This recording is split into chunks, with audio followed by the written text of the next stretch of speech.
ఈరోజు 3వ మార్గశిర మంగళవారం, పైగా పంచమి తిథితో కలిసి వచ్చింది. ఎంతో విశేషమైన ఈరోజు ఈ కథను వింటే చాలు లక్ష్మీ అనుగ్రహం కలుగుతుంది. మరి ఆ కథ ఏంటో ఇప్పుడు తెలుసుకుందాం. పూర్వకాలంలో కళింగ దేశంలో వెంకటాచారి అని కంసాలి ఉండేవాడు. అతడు పనిలో ఎంతో నైపుణ్యం చెందినవాడిలాగా పేరుగాంచాడు. వెంకటాచారి భార్య సుమతి ఎంతో దైవభక్తురాలు. ఆ దంపతులకు 2 ఆడపిల్లలు, శారద, నీరజ.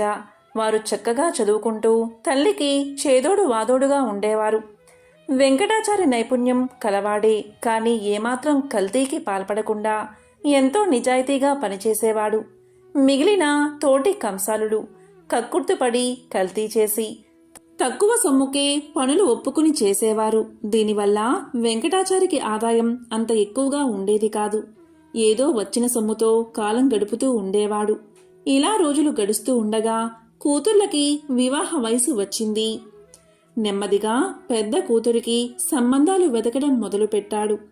కానీ ఎక్కడా ఏదీ కుదరలేదు. వెంకటాచారి పక్క ఇంట్లో కృష్ణశర్మ అని పురోహిత కుటుంబం ఉంటుంది. కృష్ణశర్మ భార్య రుక్మిణి, సుమతి ఎంతో స్నేహితులుగా ఉండేవారు.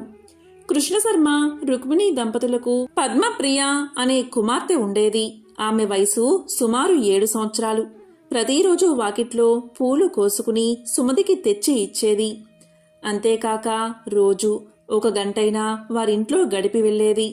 వెంకటాచారి పెద్ద కుమార్తె శారద పెళ్లి ఎంతకూ నిశ్చయం కాకపోవడంతో ఆ దంపతులకు ఎంతో బెంగగా ఉండేది. ఒకనాడు కృష్ణశర్మ భార్య రుక్మిణి సుమతితో 1 వారం రోజుల పాటు రుక్మిణి కళ్యాణం పారాయణం చేయమని సలహా ఇచ్చింది. ఈ విధంగానే శారద పారాయణం చేయగాని ఆ మరనాడే మంచి వరునితో వివాహం నిశ్చయమైనది. ఆ వివాహానికి కావలసిన సొమ్ము సేకరించి పెట్టుకోవడం అనే పనిలో పడ్డాడు వెంకటాచారి. ఇన్నేళ్లుగా కంసాలి వృత్తి చేస్తూ ఉన్నా కూడా కూతుళ్లకు కనీసం బంగారు గాజులు కూడా చేయించలేకపోయానే అని బాధపడ్డాడు. సుమతి రోజు ఉదయాన్నే పూజ చేసేటప్పుడు శ్రీ మహాలక్ష్మీదేవిని అనేక స్తోత్రాలతో పూజించేది. వివాహం దగ్గర పడుతున్నదని దయచేసి వివాహానికి కావలసిన సొమ్ము సమయానికి అందివచ్చేలాగా అనుగ్రహించమని ఆ తల్లిని ప్రార్థించేది. రోజులు ఇలా గడుస్తూ ఉండగా ఒకనాడు పద్మప్రియ రోజూలాగా పూలు తీసుకుని ఉదయం పూజా సమయానికి రాలేదు.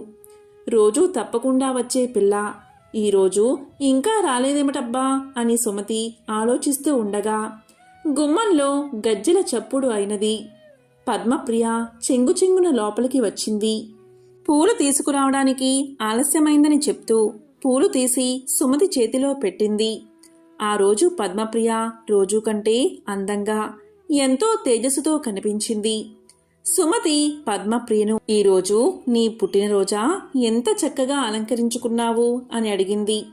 దానికి పద్మప్రియ, లేదు అత్తయ్య, రోజు ఇలాగే తయారవుతాను. స్నానం చేయడం కాస్త ఆలస్యం కావడంతో పూలు తీసుకురావడం ఆలస్యమైంది.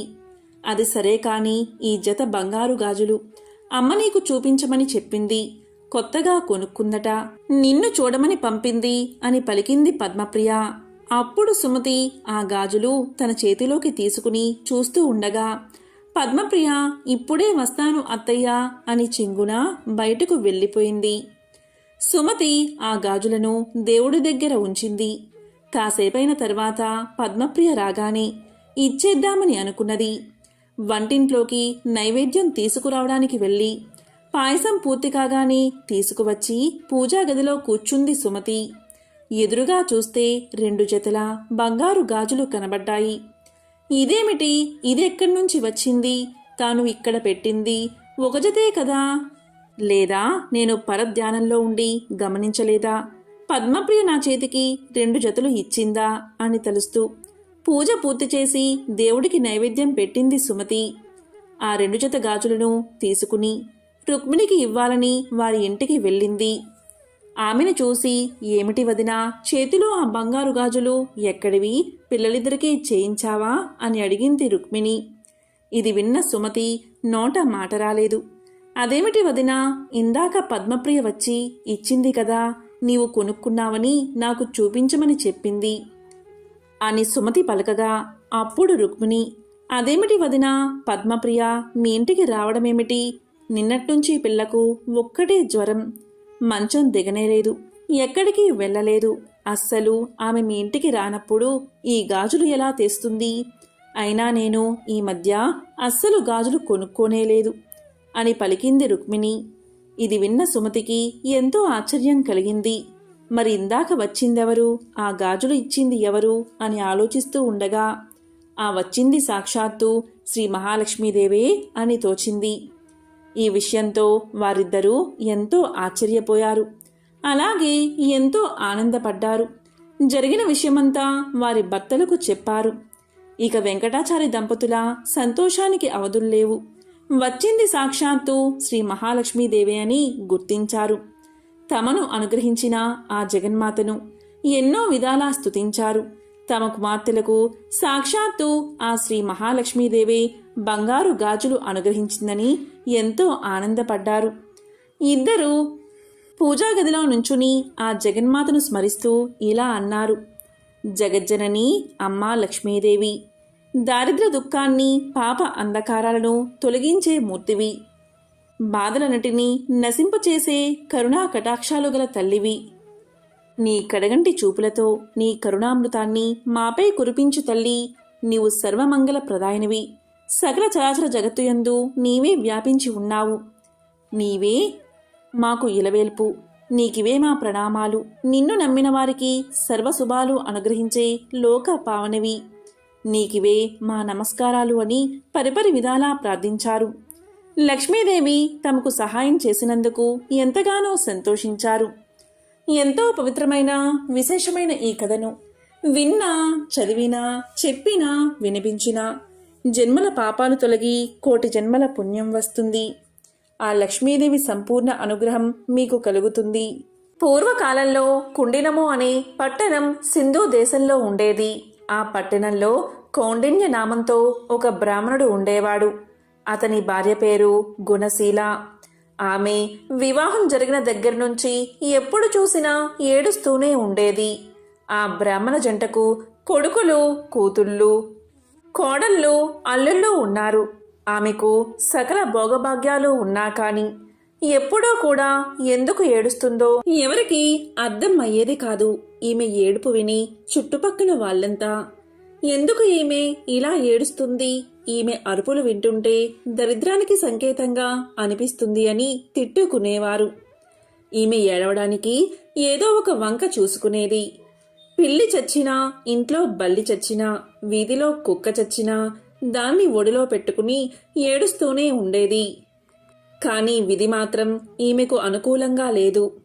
ఇలా ఒకరోజు ఇంట్లో పిల్లి చనిపోతే దాన్ని ఒడిలో పెట్టుకుని ఏడుస్తూ కూర్చుంది. ఆమె ఎప్పుడైతే దాన్ని ఒడిలో పెట్టుకుని ఏడుస్తూ ఉందో వెంటనే ఆ పిల్లి చచ్చింది కాస్త బతికిలేచి వెళ్ళిపోయింది. మరలా తెల్లవారేసరికి ఇంట్లో ఒక బల్లి చనిపోయింది.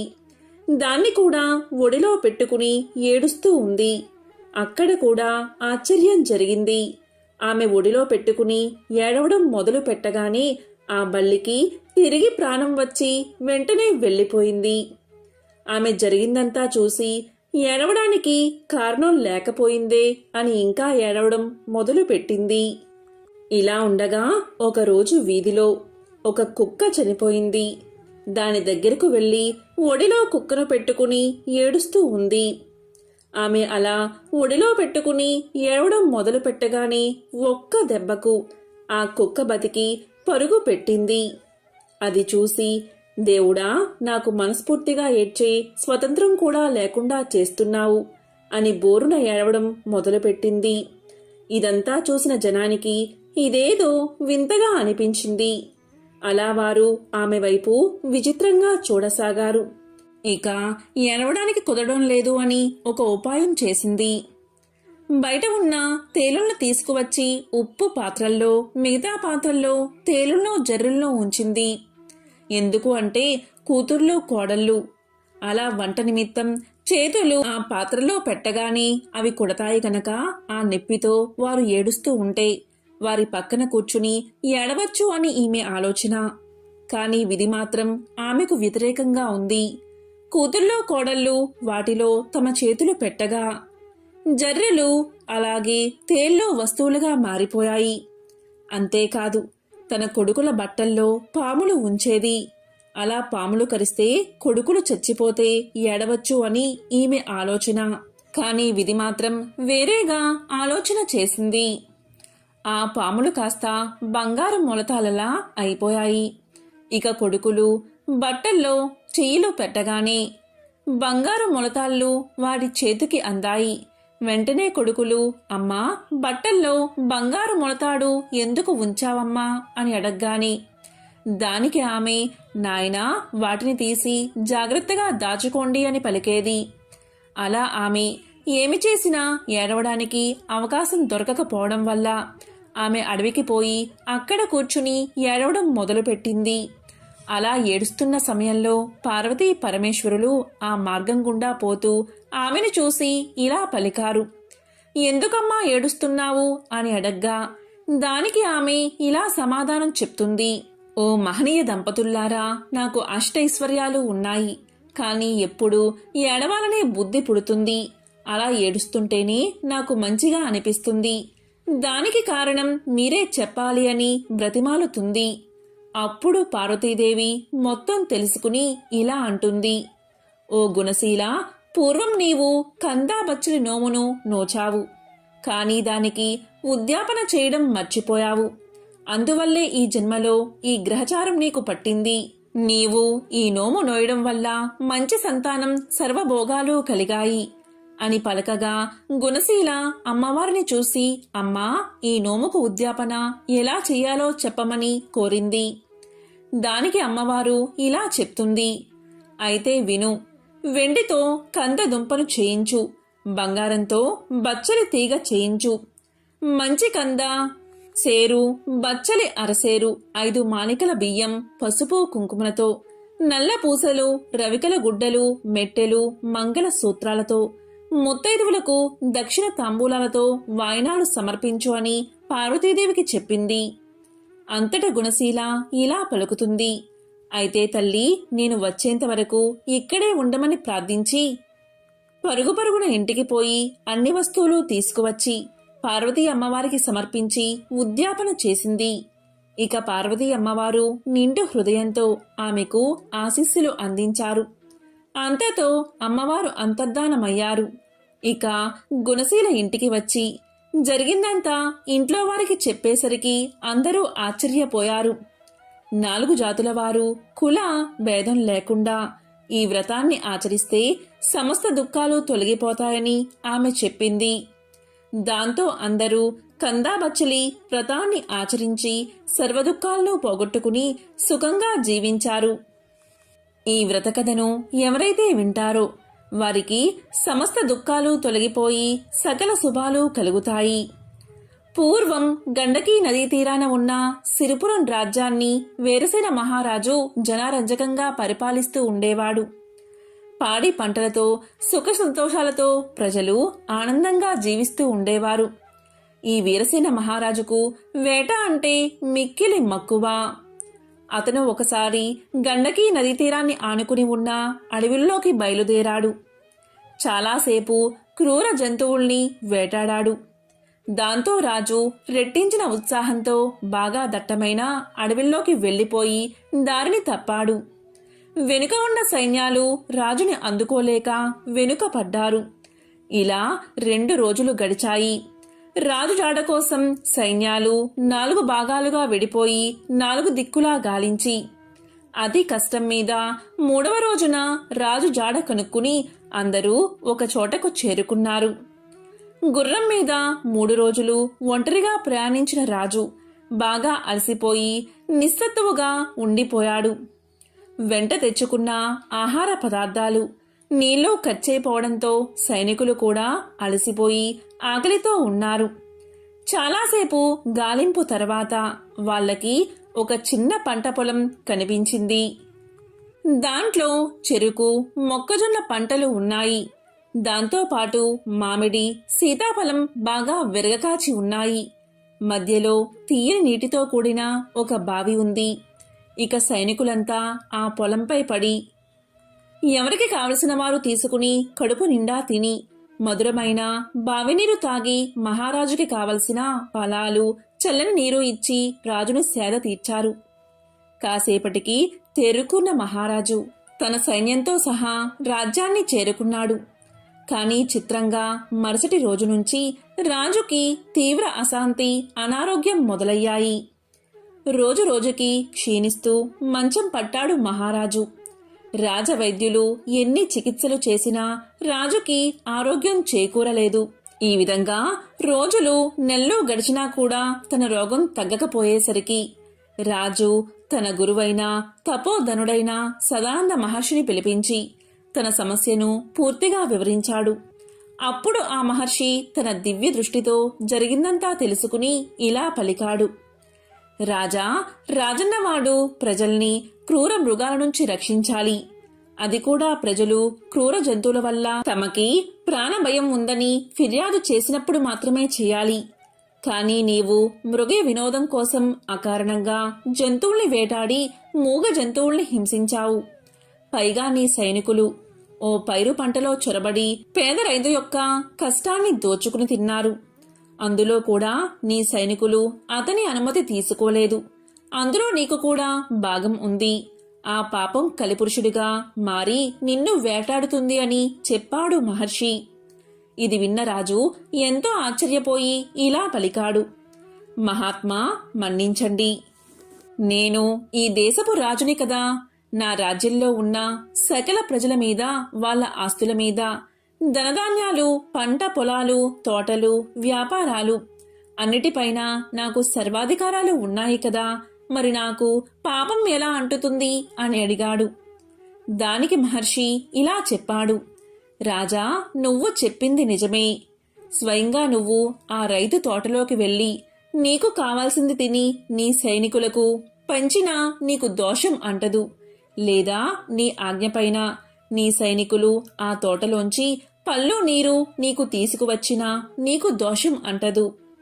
ఇక్కడే నువ్వు ధర్మదేవతని సరిగ్గా అర్థం చేసుకోవాలి. పై రెండు విషయాలు జరిగి ఉంటే నీకు దోషం అంటేదే కాదు. కానీ నీ సైనికుల అనాలోచిత చర్య వల్ల తాత్కాలికంగా నీకు ఉపశమనం లభించింది.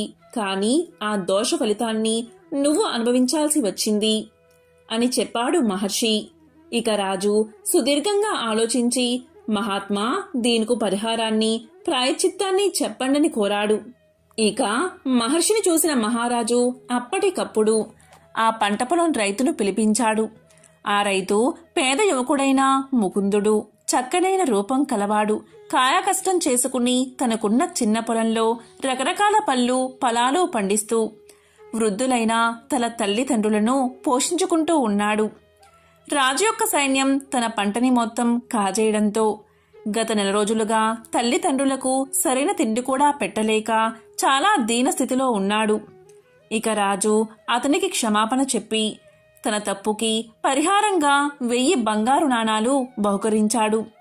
అప్పుడు పేద రైతు మహా ఆనందపడి ఇలా పలికాడు. రాజా, ఈ బహుమానంతో జీవితాంతం నా తల్లిదండ్రులకి అస్సలు ఏ లోటు లేకుండా ప్రేమగా పోషించుకుంటాను అంటూ రాజుకి కృతజ్ఞతలు చెప్పి అక్కడి నుంచి వెళ్ళిపోయాడు. ఆ విధంగా ఆ రైతు వెళ్ళిపోయాక రాజు మహర్షి వైపు తిరిగి, మహాత్మా, ఇక నా పాపం పోయినట్లేనా అని అడిగాడు. దానికి మహర్షి ఇలా అన్నాడు. రాజైన వాడు ఎప్పటికప్పుడు ధర్మశాస్త్రాలు, నీతి శాస్త్రాలను క్షుణ్ణంగా అధ్యయనం చెయ్యాలి. లేదా ఎవరి దగ్గర నుంచైనా తెలుసుకుంటూ ఉండాలి. ప్రస్తుతానికి నీ పాపం తొలగిపోయింది, కానీ ఇంకా మిగిలే ఉంది అన్నాడు మహర్షి. అప్పుడు రాజు మళ్లీ నమస్కారం చేసి, మహాత్మా, మరి పరిహారం చెప్పండి అని కోరాడు. మహర్షి రాజు వంక చూశాడు. అప్పుడు వెంటనే రాజు సదాచార భక్తులైన పండితుల్ని, బ్రాహ్మణోత్తముల్ని మహారాజు సభకు ఆహ్వానించాడు. కొన్ని వందల మంది తరలి వచ్చారు. రాజు వాళ్ళకి జరిగిందంతా వివరించి నెల రోజుల పాటు రైతు కుటుంబాన్ని ఆకలి బాధకి గురిచేసిన పాపం పోగొట్టుకోవడానికి గాను 10,000 బంగారు నాణాలను దానంగా ఇవ్వడానికి సిద్ధపడ్డాడు. కానీ ఆ దానం స్వీకరించడానికి ఎవరూ ముందుకు రాలేదు. ఎందుకంటే వాళ్ళు పండితోత్తములు. అలా చేయడం వల్ల ఆ పాపం తాము స్వీకరించినట్లు అవుతుందని వాళ్లకు తెలుసు. ఇక రాజు నిరాశగా వాళ్ల వైపు చూస్తూ ఉండగా విశ్వవేత్తుడు అనే బ్రాహ్మణోత్తముడు లేచి ఆ దానం స్వీకరించడానికి సిద్ధంగా ఉన్నాడని తెలియచేశాడు.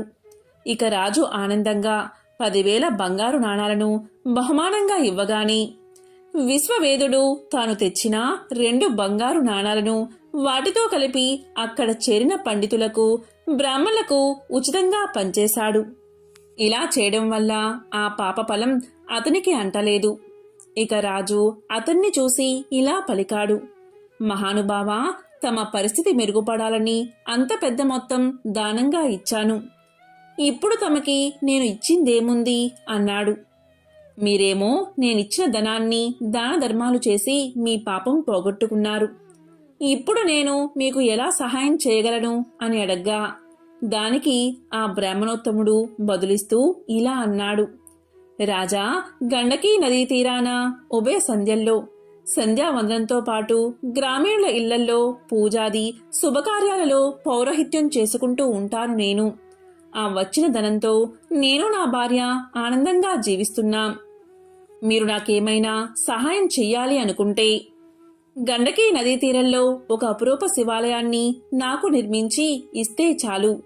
నా శేష జీవితాన్ని ఆనందంగా గడిపేస్తాను. దాంతో మా ఇద్దరి జీవితాలు ఆ పరమేశ్వరుడి అనుగ్రహం వల్ల పరిపూర్ణమవుతాయి అని చెప్పగా రాజు దానికి ఆనందంగా ఒప్పుకుని ఆ బ్రాహ్మణుడికి శివాలయం కట్టించి ధర్మదేవత యొక్క అనుగ్రహం పొంది ధన్యుడు అయ్యాడు రాజు. కాబట్టి అధికార బలంతో ఇతరుల మనస్సును ఎప్పుడూ నొప్పించరాదు. ఇలా చేస్తే మనశ్శాంతి కలుగుతుందని ఈ కథ మనకు తెలియచేస్తుంది.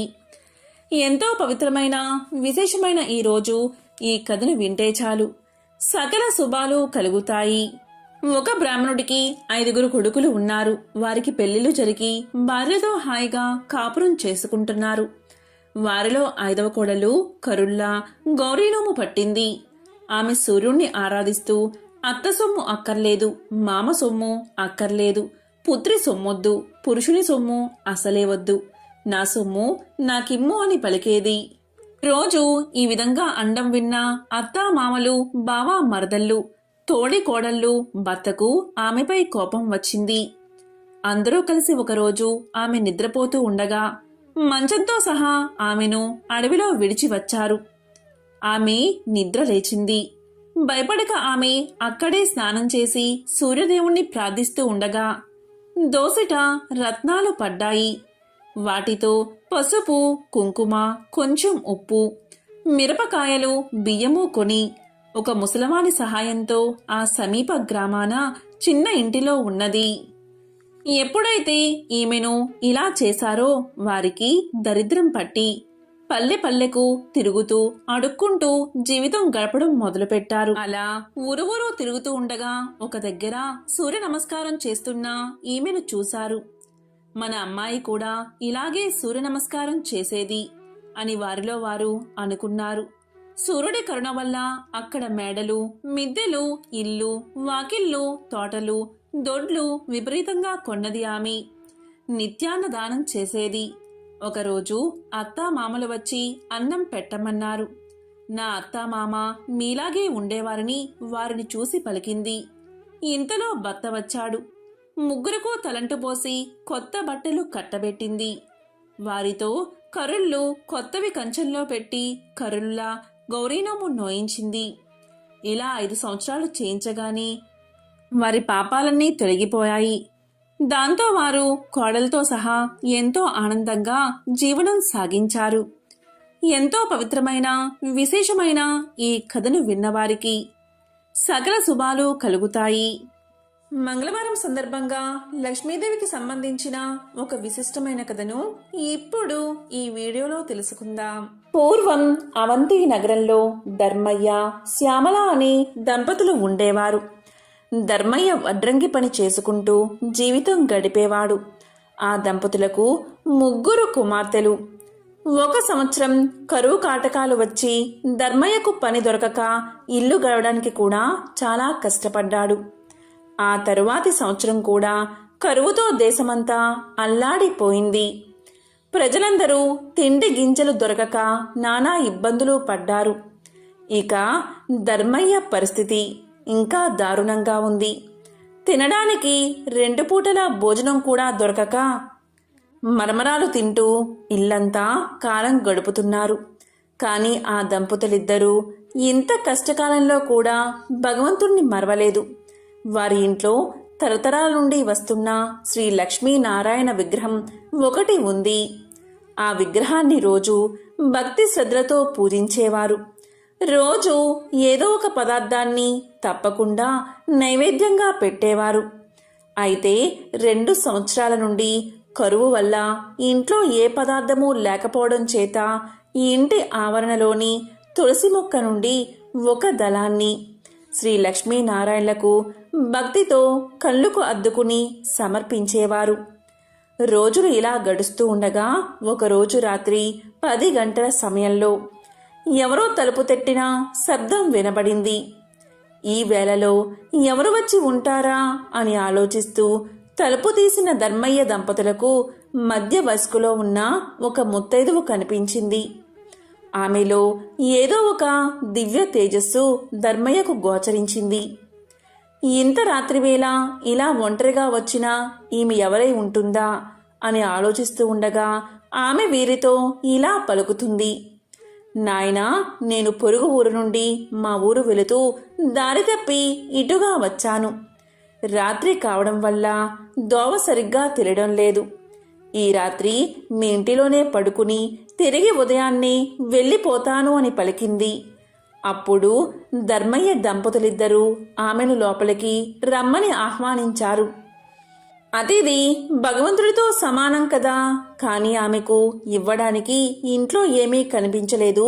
వాళ్ళకి కాసిన్ని మంచినీళ్లు మాత్రమే ఇచ్చారు. ఇంట్లో పడుకోవడానికి ఒక చాప మాత్రమే ఉంది. ఆ రాత్రి ఆమె ఆ చాపపైనే నిద్రించింది. తెల్లవారగానే వెళ్ళడానికి సిద్ధమైంది.